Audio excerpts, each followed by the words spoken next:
Hi, I'm Larry. Welcome to my kitchen. Today we are diving into a chickpea rosemary smoked tomato stew. Sounds like a lot, but it's very, very simple. Fresh ingredients, a lot of garlic, smoked olive oil are key on this, a little smoked paprika too. Let's go ahead and dive into it. We're going to start off with about 2 tablespoons of smoked olive oil. Really suggest you source out a good smoked olive oil. There's a lot of it out there. It's kind of like some of the truffle oils out there, a little bit of perfume. Spend the money, get a nice smoked olive oil. We're adding to that, this was about 5 1/2, 6 cloves of garlic. We're just going to let this start to infuse it. I love cooking. It smells so good in here already. Garlic and smoke, you can't go wrong. We're just going to get this going for about 30 seconds, and then we're going to add our chickpeas and some smoked paprika. We don't want to brown or burn the garlic. We're just getting some of that garlic flavor into the oil. Chickpeas next. Quick stir.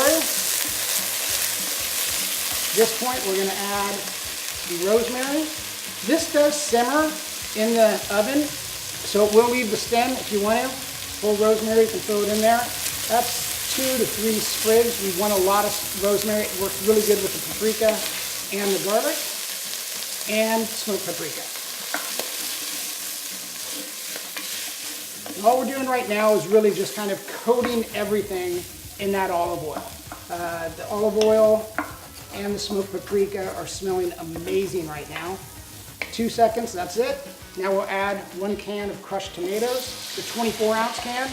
These are San Marzano style tomatoes. And we're going to stir that in. Best part about this recipe, we're essentially done. We're going to put it into the oven at 350 for about 15 minutes. It's just going to solidify the dish up. Then we'll come back and plate it, and I'll show you some nice little toppers we're going to do on it. See you in a minute.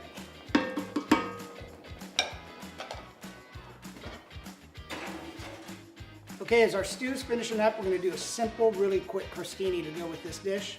All we're going to do is slice some nice French bread here on the bias. I'll end up doing a few of these, but what we want to do is just rub some raw garlic on it. And then hit it with a little bit of olive oil. And this is not smoked olive oil, this is just regular olive oil. And we'll set these under the broiler real quick to toast them up. We'll get a few of these done and I'll be right back. Okay, crostinis are done, stew is done, it's time to start plating. Whole time on this dish is maybe 35-40 minutes. Great for entertaining. One of the great things about this dish, and kind of the reason I came up with it, is this dish will appease everyone. We have something for vegans, vegetarians, and then of course, us carnivore meat eaters. And it's just going to be the way that we top this dish. So what we do for the vegans, let me just put a little bit more in here because you're going to want more. Vegan, we're using a smoked almond-based Gouda vegan cheese.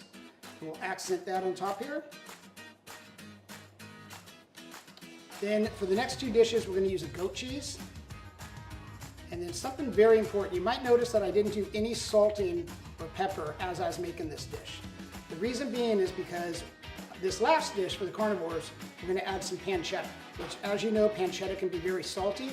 So I didn't want to oversalt the dish across the board, so we just waited. So now what we'll do, we'll hit it with some flake salt, a little bit more on these 2. And I found that for the pancetta dish, you actually don't need it at all. So we'll just put the pancetta on this one. There you go.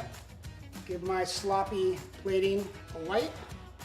You have 3 beautiful dishes that will take care of anybody in your crowd.